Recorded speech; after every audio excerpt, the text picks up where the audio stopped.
This is Currency C-Drama. We will review Chinese drama The Last Immortal, Part 1. There is a state of death, and the return of the soul is endless.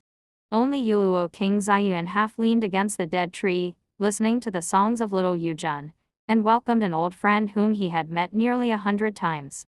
Ayan came back from all kinds of calamities, complaining about joining the royal family in this life, but still couldn't suppress his bad luck. He turned around and caught a glimpse of the divine king in white clothes in the corner of the water mirror.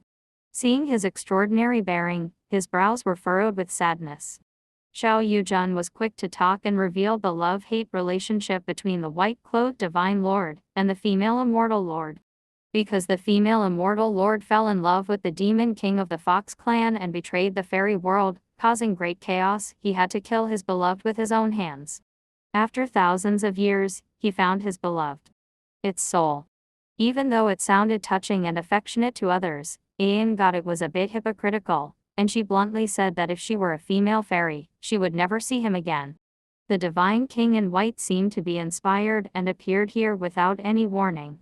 Ziyuan had already knocked Ayan down into the Wangchuan River and experienced reincarnation all over again. The Lord in White asked about Ayan's identity, and Ziyuan denied it again. However, he did not completely believe it, and still looked forward to the day when they would meet again. No matter how long it took, it was worth waiting. Thousands of years ago, the 8 wastelands of Kyushu gathered the 3 realms of immortals, demons, and Yuming. The ancient divine realm was revered, and the true god emperor's family died for the world. Since then, the grudges between immortals and demons have been temporarily put aside, and wars have ceased. Phoenix Emperor Feng Yuan also serves as the Emperor of Heaven, and is in charge of the fairy world. Wuxia Island, which has been peaceful for a long time, is about to usher in a happy event that is, the second fire phoenix is about to reach nirvana and come to the world. Feng Ran sends an order to hold a banquet and invites the gods to celebrate together. Since the creation of the world by the ancestor god, the fire phoenix has always been extinguished before it can survive. For this kind of 2 phoenixes to appear at the same time, it can be said to be the first time in the world.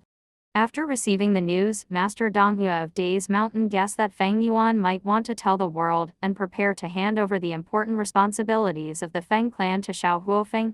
Considering the bond between disciple Kuching and Xianxia, Donghua arranged for him to attend the banquet on behalf of Daishan.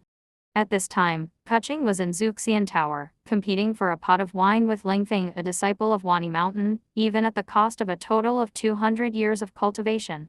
Junior nephew King Yun came to Kuching angrily and found that he was extremely drunk, so he had to carry him back to the junior high school to see Donghua.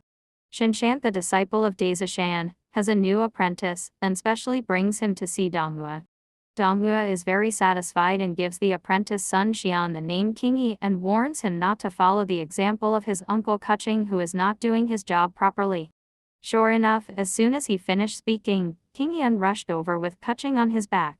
Donghua couldn't help shaking his head when he saw this, calling it ridiculous, but he still asked Qingyi to follow Kuching to the banquet to gain more experience.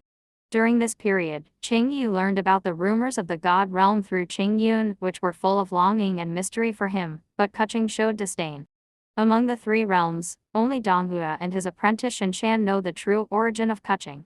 He was originally Yuan Qi, the son of Yai, and was the body of a true god. Later, he lost his divine power for unknown reasons and was sent to the lower realm for training by the mother goddess. On the other side, the fire phoenix barrier under the Wuxia tree was loosened.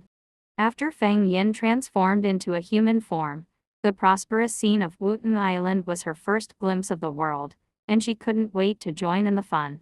In this banquet known to all the 3 realms, not only the fairy world came, but also the demon fox king Hongruo and his nephew Hongyi.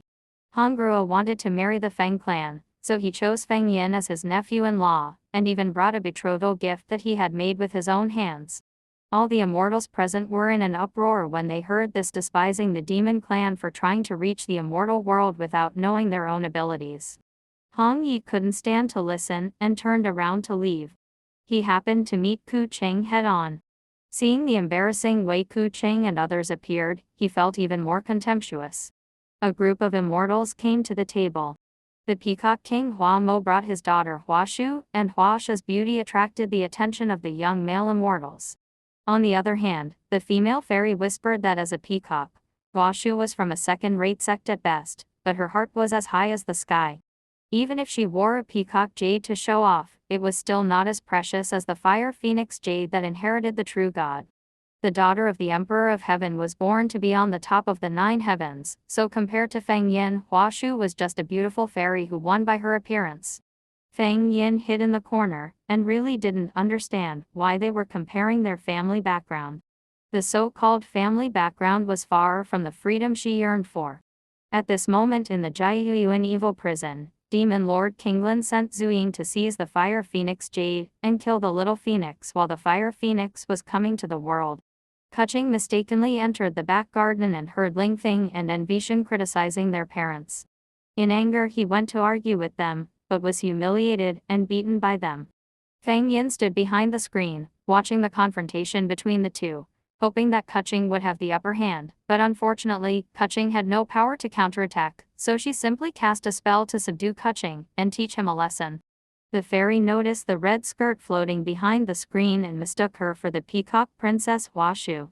Hua Shu happened to be passing by again. Feng Yin left in a hurry, and the favor of saving the hero was pretended to be taken by Hua Shu. Kuching was sincerely grateful to her and was willing to get the Fire Phoenix Jade for her in return. Zuying originally wanted to seize the Fire Phoenix Jade, but found that Kuching's blood could break the barrier, which accidentally caused the Phoenix Immortal energy to be dissipated. Feng Yuan sensed something strange and led all the immortals to rush over. It was too late.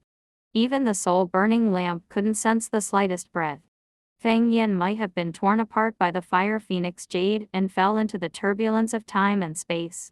The immortals of the Feng clan were furious and demanded severe punishment for Kuching, but Feng Yuan knew Kuching's origin and was slow to make a decision.